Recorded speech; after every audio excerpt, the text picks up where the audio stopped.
ಆಚಿ ಮಸಾಲ. ಎಂತ ಅಡಿಗೆಯ ರುಚಿಯಾಗೋ ರಹಸ್ಯವು 20 ರೂಪಾಯಿ. ಮಂತ್ರಿ ಸ್ಥಾನಕ್ಕೆ ಹಣ ನೀಡುವುದು ಜಗಜ್ಜಾಹೀರಾಗಿದೆ. ಇದು ಪೇಮೆಂಟ್ ತೆಗೆದುಕೊಂಡು ಮಂತ್ರಿ ಮಾಡೋ ಸರ್ಕಾರ. ದೆಹಲಿಯಲ್ಲಿ ವಿಪಕ್ಷ ನಾಯಕ ಆರ್ ಅಶೋಕ್ ತೀವ್ರ ರೀತಿಯಲ್ಲಿ ಸಚಿವ ಸಂಪುಟ ವಿಸ್ತರಣೆಯ ಕುರಿತಂತೆ ಆಕ್ರೋಶವನ್ನು ಹೊರಹಾಕಿದ್ದಾರೆ. ಅಸಮಾಧಾನಿತರ ಮನೆಗೆ ಹೋಗಿ ಪಾದ ತೊಳಿತಾ ಇದ್ದಾರೆ. 20 ರಿಂದ 30 ಶಾಸಕರಿಂದ ರಾಜೀನಾಮೆಯ ಎಚ್ಚರಿಕೆ ಇದೆ.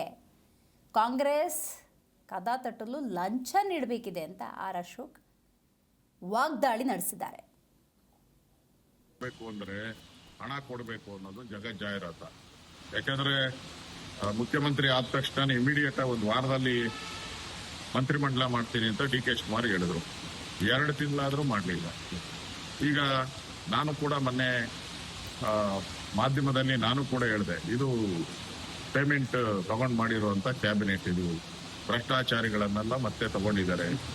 ನಾಗೇಂದ್ರನ್ ಮೇಲೆ ಇನ್ನೂ ಕೇಸ್ ಇದೆ, ಅದು ತಗೊಂಡಿದ್ದಾರೆ. ಇವೆಲ್ಲವನ್ನ ಹೇಳಿದ್ದೆ.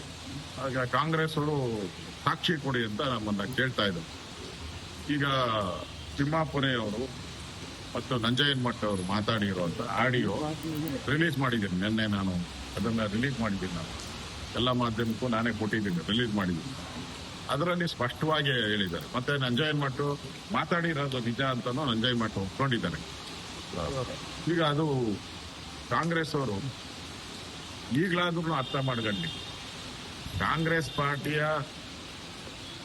ಮಂತ್ರಿಗಳು, ಮಾಜಿ ಮಂತ್ರಿಗಳು, MLAಗಳು ಸುಮಾರು 20-30ಕ್ಕೂ ಹೆಚ್ಚು MLAಗಳು ಈಗಾಗಲೇ ರಾಜೀನಾಮೆ ಕೊಡುವಂಥದ್ದು ಅದೊಂದು ನಾಟಕನೂ ಆಗಿದೆ.